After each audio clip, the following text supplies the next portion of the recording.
Innal hamdalillah nahmaduhu wa nasta'inuhu wa nastaghfiruh wa na'udzu billahi min shururi anfusina wa min sayyiati a'malina may yahdihillahu fala mudhillalah wa may yudlilhu fala hadiyalah.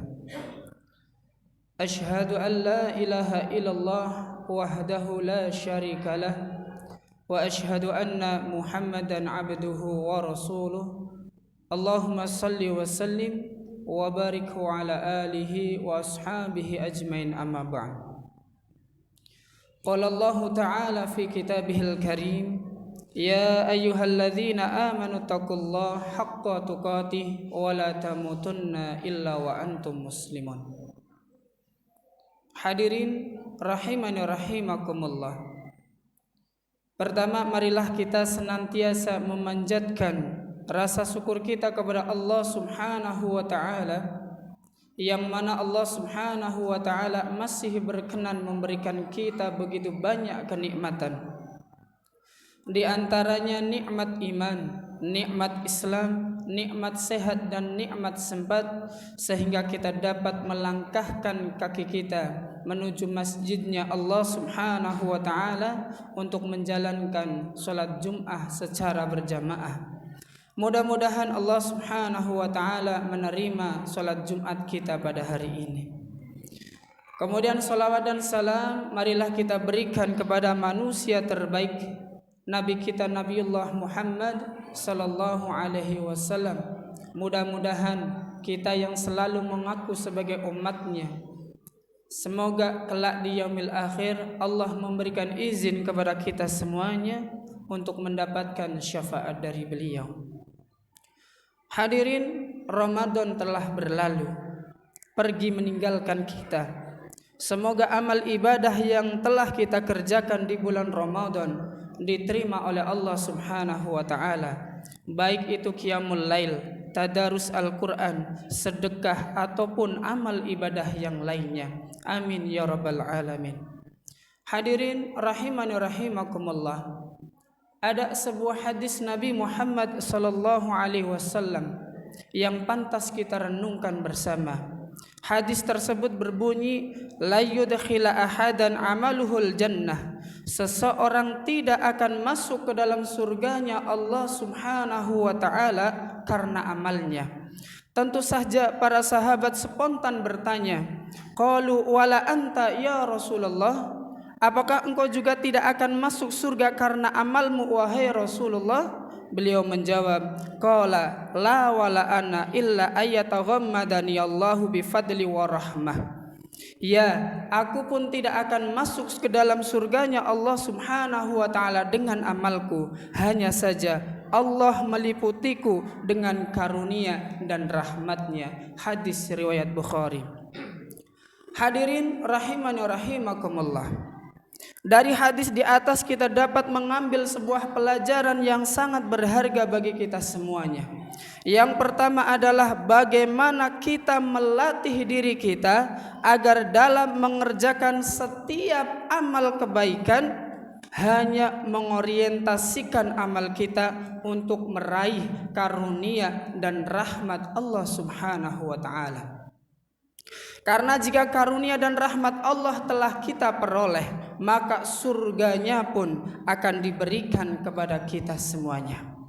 Kemudian syarat meraih karunia dan rahmat Allah tiada lain adalah keimanan yang sebenar-benarnya dengan berdasar ilmu yang benar pula, tulus dan ikhlas dalam niat setiap amal, serta memperhatikan amal kita agar senantiasa sesuai dengan petunjuk Rasulullah sallallahu alaihi wasallam.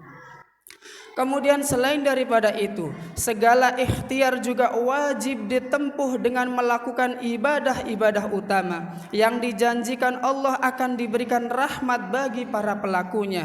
Di antara amal-amal yang para pelakunya dijanjikan Allah akan diberi rahmat adalah seperti yang difirmankan oleh Allah Subhanahu wa ta'ala di dalam Quran surat At-Taubah ayat 71.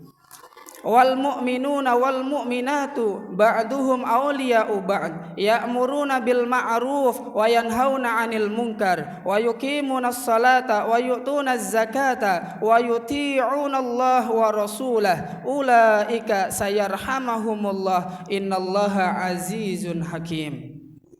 Dan orang-orang yang beriman, lelaki dan perempuan, sebagian mereka adalah menjadi penolong bagi sebagian yang lain. Mereka menyuruh mengerjakan yang mungkar, mencegah dari yang mungkar, mendirikan salat, menunaikan zakat, dan mereka taat kepada Allah Subhanahu wa taala dan Rasulnya. Mereka itu akan diberikan rahmat oleh Allah Subhanahu wa taala. Sesungguhnya Allah Maha Perkasa lagi Maha Bijaksana.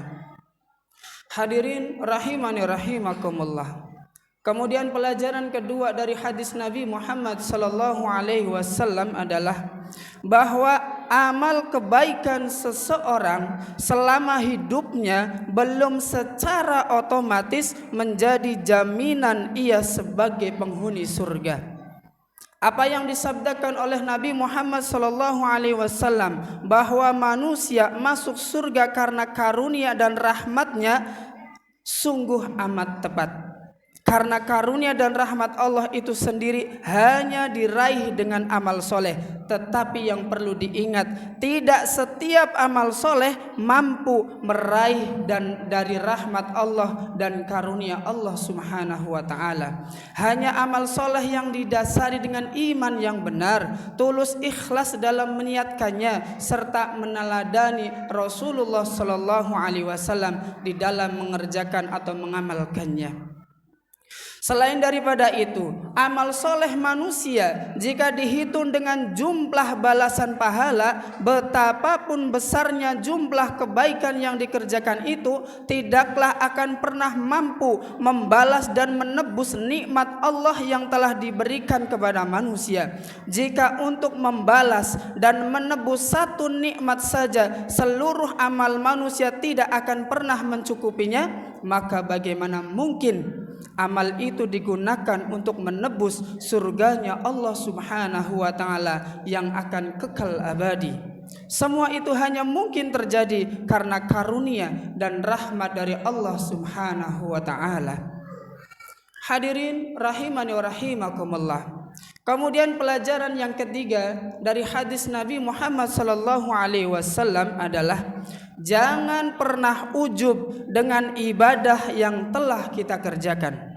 Sungguh tipu daya setan itu sangat halus sehingga banyak manusia merasakannya sampai dia terjerumus pada sifat riya, sum'ah dan ujub yang merusak nilai keikhlasan amalnya.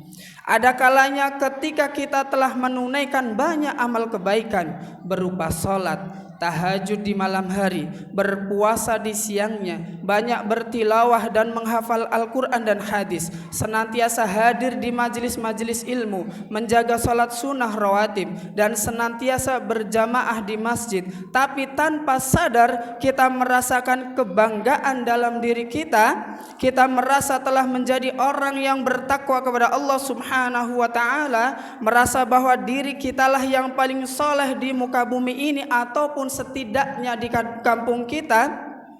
Sungguh perasaan itu tidak layak disematkan untuk orang yang mengatakan bertakwa kepada Allah Subhanahu wa ta'ala.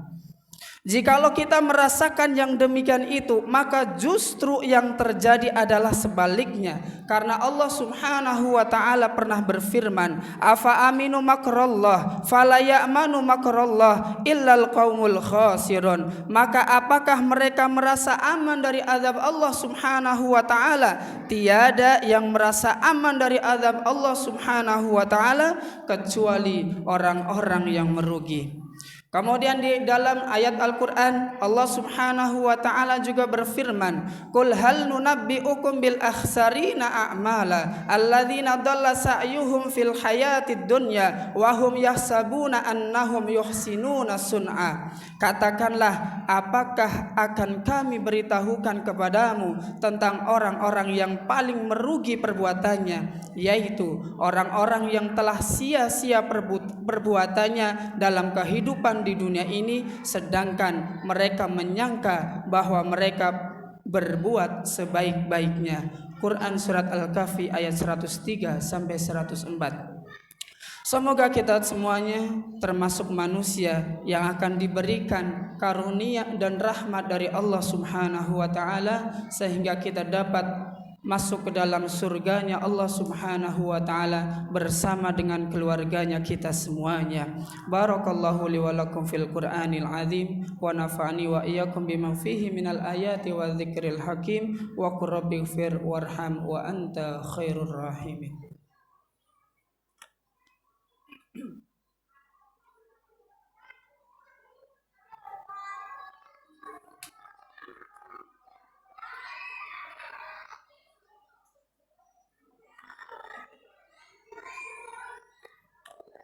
Alhamdulillahi rabbil alamin wal aqibatu lil muttaqin wa ala alihi wa ashabihi ajmain amma ba'd. Hadirin rahimani wa rahimakumullah. Marilah kita senantiasa mengevaluasi diri kita. Tatkala diri kita merasa sudah beribadah kepada Allah Subhanahu wa taala, janganlah kita pernah merasa ujub dengan ibadah yang pernah kita perbuat, karena sesungguhnya amal ibadah itu dihitung di akhir hayatnya. Semoga kita semuanya termasuk manusia yang akan mendapatkan rahmat dan karunia dari Allah Subhanahu wa taala sehingga kita tatkala akan meninggal dunia bisa mengucap kalimat thayyibah la ilaha illallah. Marilah kita berdoa kepada Allah Subhanahu wa taala semoga kita semuanya termasuk manusia yang meninggal dalam keadaan husnul khatimah. Innallaha wa malaikatahu yusholluna 'alan nabi ya ayyuhalladzina amanu shallu 'alaihi wa sallimu taslima. Allahumma ighfir lil muslimina wal muslimat wal mu'minina wal mu'minat al ahya'i minhum wal amwat innaka samiun qaribun mujibud da'wat ya qadiyal hajat. Rabbana zalamna anfusana wa illam taghfir lana wa tarhamna lanakunanna minal khasirin. Allahumma inna nas'aluka salamatan fid din wa afiyatan fil jasad wa ziyadatan fil ilmi wa barakatan fil rizqi wa taubatan qabla al maut wa rahmatan 'indal maut wa maghfiratan ba'dal maut. Allahumma hawwin 'alaina fi syakaratil maut wa najata minal nar wal afwa 'indal hisab. Rabbana la tuzigh qulubana ba'da idh hadaitana wa hab lana min ladunka rahmah innaka antal wahhab. Ya Allah biha ya Allah bi husnil khatimah. Ya Allah biha ya Allah bi husnil khatimah. Ya Allah biha ya Allah bi husnil khatimah. Rabbana atina fid dunya hasanah wa fil akhirati hasanah wa qina adzaban nar. Subhana rabbika rabbil izzati amma yasifun wa salamun alal mursalin walhamdulillahi rabbil alamin. Aqimis salat.